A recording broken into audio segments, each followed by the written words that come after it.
A city is a living thing. It has a rhythm, a heartbeat, a spirit.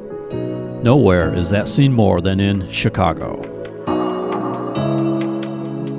Have you taken a bike ride along the Lakefront Trail or kayak down the Chicago River? How about a scenic drive along the shores of Lake Michigan? A ride on the L? A trip on the Magnificent Mile? Or enjoyed America's pastime at Wrigley Field? If you have, then you know the beauty of this great lake city is stunning. You know it has a culture that is unmatched of any city. But underneath the lights, the beautiful buildings, there is a downside to living here. The taxes and regulation, the corruption, the traffic, the crime, and the brutal winters have caused many to leave the Windy City. The story of Chicago is not perfect, oh, far from it. But time after time, the fortitude of the people of the city have risen up to meet the challenge. Perhaps a lesson for today. In this video, we are going to show Chicago by drone, by helicopter, by bike, by the L, and by kayak, as well as take a quick trip back in history to see how the Chicago spirit has overcome obstacles to become an epicenter of business and a travel destination for over 60 million visitors a year. Could decisions from its local government be chasing away its people? So come with us as we explore Chicago, from the north side to the south side and downtown, and experience for yourself both the good and the bad. The spirit of Chicago.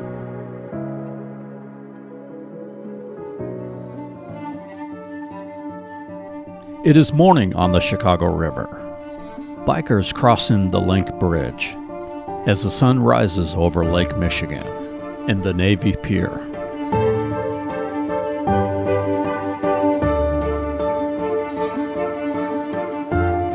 It's another beautiful day in the Windy City, the sunlight reflecting on its skyline. The Willis Tower, the nation's tallest building, with the exception of One World Trade Center in New York. The name Chicago is an Indian word for a garlic plant. It was first given to the river, then the city named after the river in 1830. 30 years later, Abraham Lincoln would be nominated by the Republicans for president here.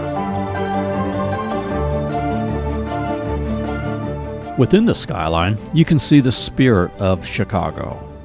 Its history is in its architecture. A past that is much like the Chicago of today, filled with corruption and challenges. In 1871, Chicago was the fifth largest and fastest growing American city, being at the center of the industrial age and located amidst vital waterways and railroads. As a result, its buildings were constructed quickly and with highly flammable wood. Legend has it that Miss O'Leary's cow knocked over a lantern and started a fire that burned for 30 hours. It killed 300 people and left 1/3 of the city homeless. In 1871, there was no FEMA, no federal aid. It was up to the toughness of the people of Chicago. And they rose up like the '85 Bears defensive line. And within 20 years, Chicago became the second largest city in the country, tripling its population. Miss O'Leary, like Steve Bartman, would be exonerated, although 100 years after her death.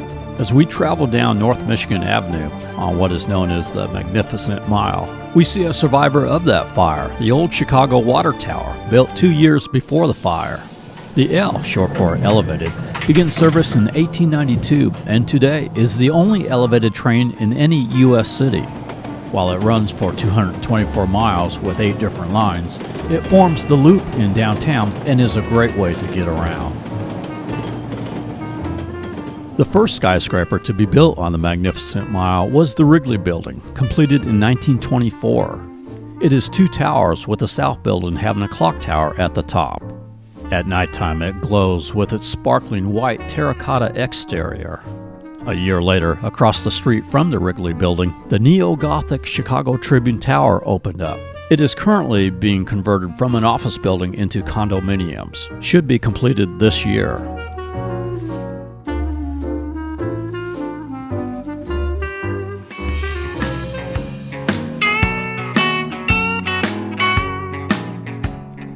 Nothing like starting the day with a ride down the Lakefront Trail, an 18-mile bike and pedestrian trail along the shores of Lake Michigan. Chicago is a very bike-friendly city and a great way to get around. The trail gives you a great view of the skyline as well as Lake Michigan. It passes by Soldier Field, the Shed Aquarium, Grant Park, Buckingham Fountain, DuSable Harbor, and much more.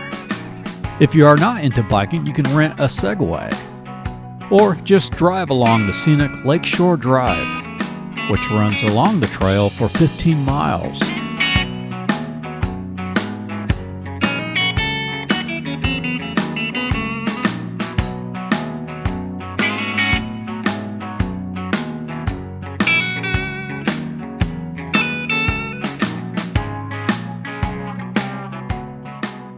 The Chicago River, you might say, is what put this city on the map. While it is not very long at 156 miles, it was important because it provided a link between the Mississippi River and the Great Lakes. There are a variety of scenic boat rides you can take here.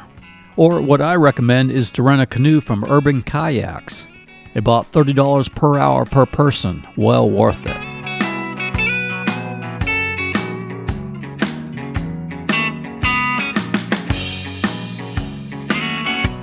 As well as being the birthplace of deep dish pizza, Chicago is also the birthplace of someone we talked about last week, Walter Elias Disney. Also Robin Williams, Kanye West, Michelle Obama, Hillary Clinton, John Belushi, and many more. It is said by some to be the birthplace of baseball. The Cubs, originally called the White Stockings, started playing in 1876. In 1901, another Chicago baseball team with the same name started playing on the South Side. 2 years later, the North Side team changed their name to the Cubs. You can watch a game and not even be inside the stadium. Since 1914, bleachers located on rooftops of buildings on Waveland and Sheffield Avenues.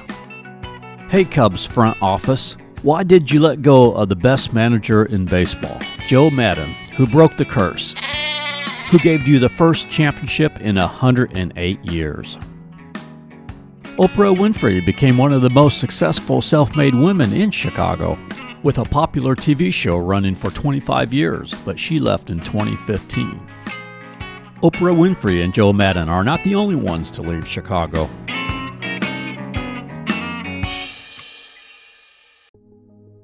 While there is a general migration from the north to the south, there is a great exodus from Chicago. The city has dropped in population for the fourth straight year, and Illinois is 49th out of 50 states in net migration. High taxes and cost of living are given as the biggest reason for those who have left. They are often choosing states with no income tax like Texas and Florida, or with at least a lower cost of living like Wisconsin and Indiana. While the loss is not enough to notice any relief from the crowded roads, it is enough to threaten tax revenue and federal funding. A loss that lawmakers have opted to make up for with tax hikes. In July of 2019, the city increased its gas tax to 69 cents per gallon and 77 cents per gallon on diesel, which costs truckers and in return makes cost of goods and services more expensive. These high tax rates produce the opposite effect. This, as well as extensive regulations, have caused small business owners to leave, giving jobs and tax revenue to another state.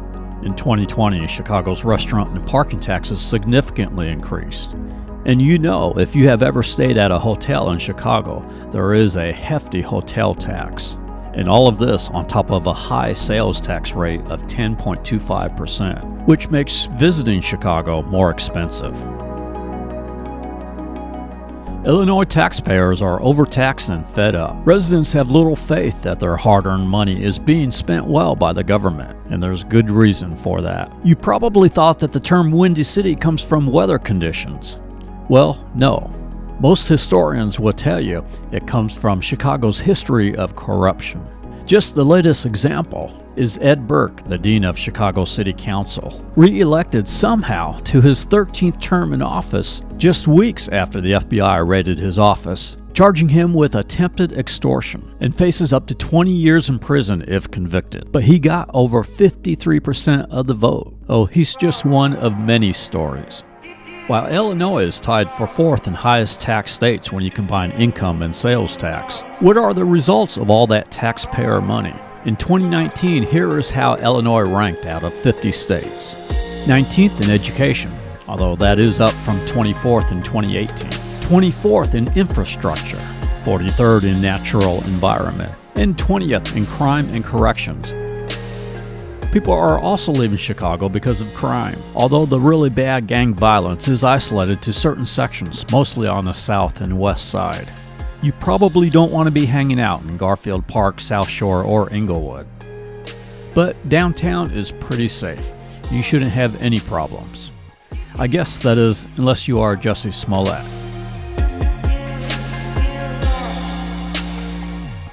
Chicago's tax dollars certainly don't seem like they're doing much for the road system.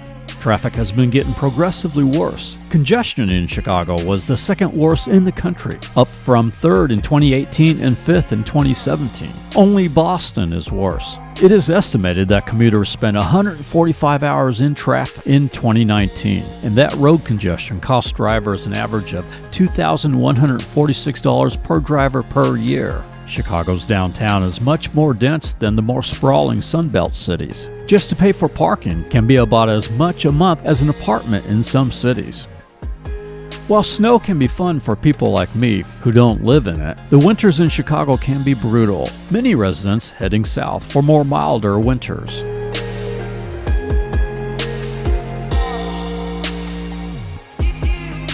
While the taxes, cost of living, corruption, traffic, and weather will cause some to move, don't think that Chicago is going down anytime soon. The people of Chicago know what challenges are and have been overcoming them for 190 years. Just as there will soon be Cubs games at Wrigley, the Bears trying to find a good quarterback, visitors at the Millennium Park, or movies at the Chicago Theater, there will always be that Chicago spirit fighting through.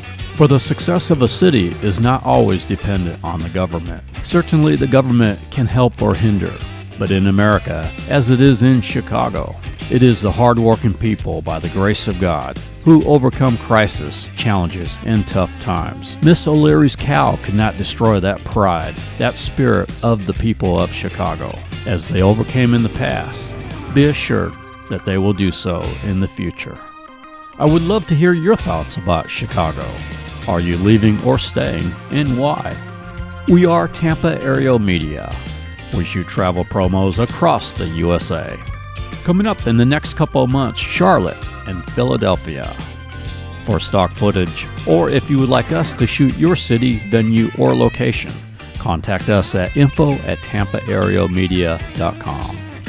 Thank you for watching The Spirit of Chicago, a lesson for America today.